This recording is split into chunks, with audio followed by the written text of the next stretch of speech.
Hi, my name is Barb Nangle. I'm the founder of Higher Power Coaching and Consulting. I want to welcome you to my podcast, Fragmented to Whole, Life Lessons from 12-Step Recovery. This is episode 60, Tips and Scripts for Saying No. One of the things that has been really glorious for me in recovery is learning how to say things like no, and I don't know, and I'm not sure. I just wasn't capable of doing that before recovery. I said yes when I wanted to say no a lot.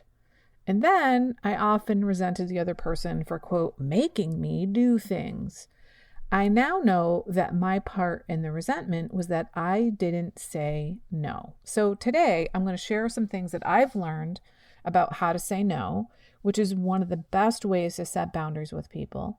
And I'm also going to share some actual scripts. These are exact words and phrases you can use in certain situations for how to be polite and respectful while still saying no. Tip number 1 is to be quick. It does not get any easier to say no if you wait. In fact, it's probably more difficult. You want to respond as quickly as makes sense to the person's request. This shows that you are respectful of the other person.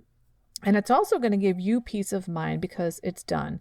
I was always waiting for the right time to say no before recovery. And the right time never seemed to come. And I got all kinds of stressed out about what am I going to say? What are the words I'm going to say? How am I going to say it? What's going to be the right time? And I built up all this anxiety. Whereas if you just say, I'm afraid it's going to be no, and get it over with, then you have peace. So don't wait. Tip number 2, be polite. Maybe even thank the person for thinking of you. Like if they ask you to volunteer for something, you could say, hey, thanks for thinking of me, but no thank you. If it's appropriate, you could congratulate them. So what if maybe they invited you to the opening night of their show? You could say, good for you. Congratulations. Thank you so much for inviting me. It's going to be no. Tip number 3, don't lie. This is what I did a lot before recovery. My people pleasing often took the form of me lying. Don't do that. Whatever you say, be truthful. If you can't be completely honest with someone, then don't say anything besides a kind no. There's no reason to lie. The next tip, don't apologize. You haven't done anything wrong. It's okay to say you're sorry for missing something, but you don't need to apologize just for saying no. It is not wrong to say no.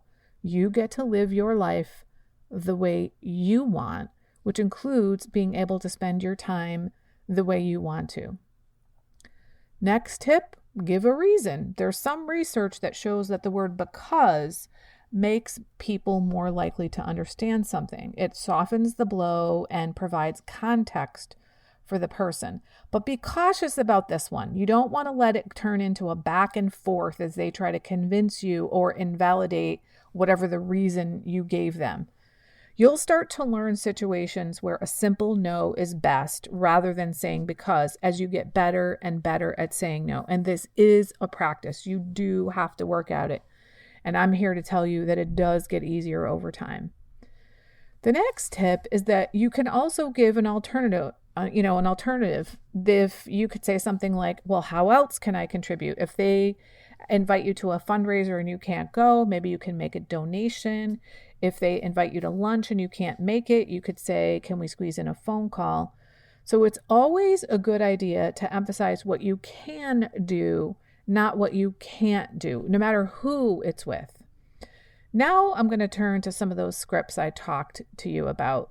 These are specific phrases and words that you might use with others. So let's start with your boss. Let's say your boss wants you to do something and you just don't have the time.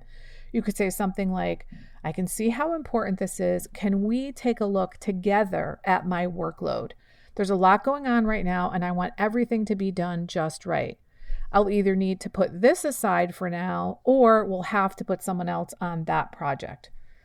That shows that you're committed, but it's just not realistic given your workload. You're being respectful of their request and of them by bringing them in on the decision about how to determine your priorities. On the other hand, if your boss asks you to do something and you just don't agree with what's being asked, you could say something like, I don't feel right about this strategy, and I don't think we should move forward. Are you open to another perspective? And if they say yes, you say, I'd like to show an alternative that I think could be a way that we could be more effective and leave our customers happier.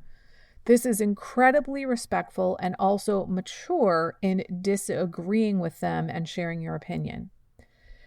If you're in a situation where you're too busy to say yes to someone, whether it's, your boss or a friend or family member, you can say, thanks for thinking of me, Mercedes, but I'm not able to given my other commitments at this time. This is polite, kind, and respectful, as well as very clear that the answer is no. If someone asks you to do something and you're just not interested, you could say something like, thanks for thinking of me, Damaris, but I'm going to pass on this. Or, thank you for your kind offer. While it's not something I choose to pursue, please know that I'm honored to be asked. And this is super respectful.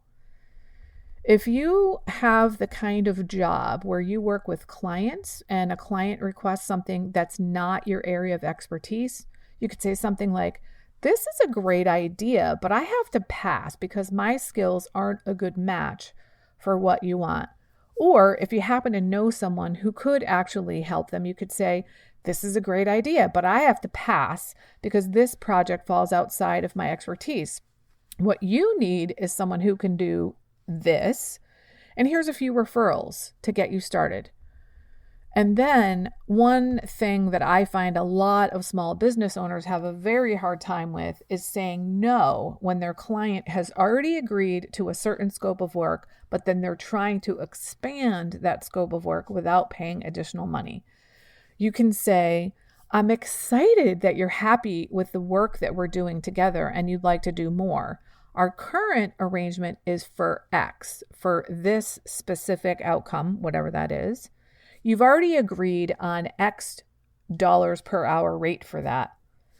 Based on what you've just said, you want to add Y, and I can do it for X additional dollars. If that's outside your budget, I understand, and we could stick to the original terms.